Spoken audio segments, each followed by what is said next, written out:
good to see you. It's been a little bit. Sorry about last week. Life gets busy, and sometimes it's hard to get down here and make these things. So, and let's be honest, most people only watch like a minute and a half of them anyways. At least that's what the analytics say. So, somebody was talking to me the other day about gaming and if I enjoyed retro games.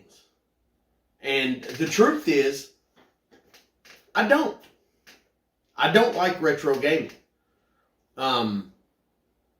I did like it when it was new gaming, when it was something we had never seen before, and it was enjoyable the first time through.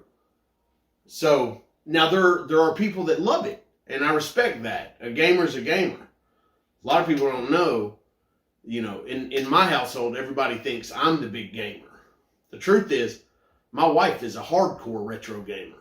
And that's all she does. She plays the classics. All of the old Marios, the old Zeldas. She beats at least 3 of them at least once or twice a week. So, but as gaming has went forward and it's become more and more realistic, I've had less and less interest to go backwards. So maybe that makes me jaded. But the thing you have to understand is that when I was young and Atari come out and we had Pong and it was this little beep, beep, beep of back and forth, and we thought, man, it's interactive. This is amazing.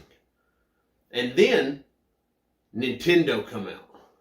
Well, there was an upgrade to the Atari, and it was pretty significant, but it was also pretty expensive, so a lot of people didn't get an opportunity to buy one. Fast forward to Nintendo. So then Nintendo came out, the 8-bit system, and the Sega Master System around the same time. And they had 8-bit graphics, pixels arranged in a way to almost look like something. And you could run, and an enemy would come at you, and you could jump. And it was just awesome, right? I agree. At that time, it was amazing.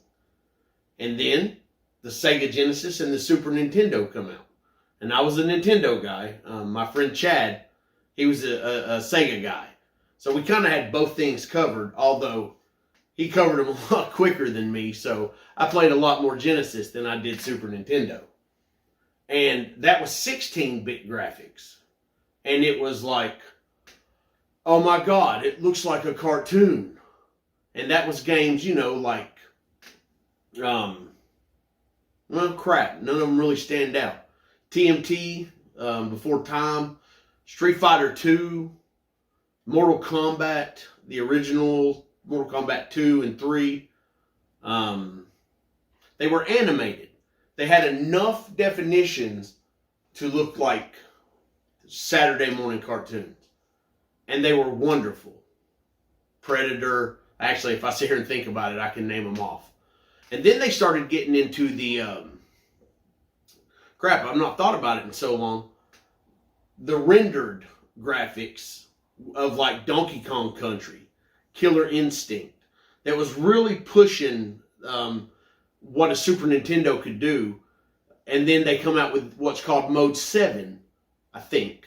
I'm not going to Google it, but I'm pretty sure it's called Mode 7, which was like the very basics of polygons. And you had Star Fox, and you had Stunt Buggy, I think.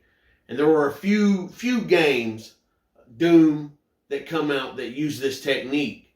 And when you saw it, you knew this was the future, because this was 3D graphics.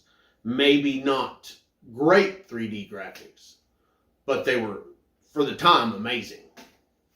So then, the Sega Dreamcast came out, and it was kind of an in-between system of the 16 and the 32-bit game systems, which is your Nintendo 64, PlayStation 1, and Sega Dreamcast. They are the systems that really catapulted gaming into the mainstream, because you started getting your Call of Duties, your 3D Maddens. You had solid 3-dimensional graphics And that's what really people have been waiting on. And when you look back at them, thank God we weren't picky back then, right? So as it evolved from there into the PlayStation 2, which at that point we kind of stopped associating like levels and bits, and we just considered graphical upgrades, more based off of the processing abilities and the RAM available, the memory, random access memory, and all the things that now we associate with gaming and more powerful systems. And here we are, 20 years in the future, 25 years in the future, and we have the PlayStation 5 and the Xbox Select, but I don't know. I'm a PlayStation guy. PlayStation and PC. Crap. I can't remember what the new Xbox is called. So, because I probably will not own one. PlayStation for life. That being said, these systems are going to just blow the general populace's minds. If they're anything like the high-end spec PCs, which everybody's comparing them to, and in some ways even better, they have better hard drives, better accessible RAM. People aren't ready for what they're about to see. COVID-19, don't touch your face. Sorry about that. And I'm excited to see people's reactions to that level of gaming. And so when you look at it that way, why do I want to go backwards? If you want to impress me, people talk about, well, they had a style and they had a spirit and they had a charm. Check out Oni and the Blind Forest if you're a Mario fan or a Metroid fan. That game is gorgeous. Or Hollow Knight, where it literally, Hollow Knight, you're this little knight that's a bug and you're in a bug world, and it's what they call a Metroidvania because you go back and forth and unlock new areas with new. Amazing game and beautiful to look at. Now, once again, don't take me wrong. I'm not throwing off on the classics. Had they not came, we'd have nothing today. But what I am saying is, I personally don't want to go back to that. And maybe it's because I came through that. That's where I started. So I remember all those incremental steps and looking forward to getting better and better and better. And now that we're here, I'm walking in virtual lands, y'all. I am walking in virtual lands. Something I never thought I would see in my lifetime. Speaking of which, I'm going to start a sub-series once I get everything set up of a playthrough of Skyrim VR.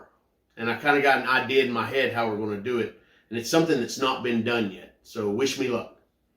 But that being said, it's all the time I've got. I'm trying out some new lighting and a new green screen. So I guess as you're watching the video, we'll see how it all works out. And I'm getting a little more proficient with my editing program. So we'll see.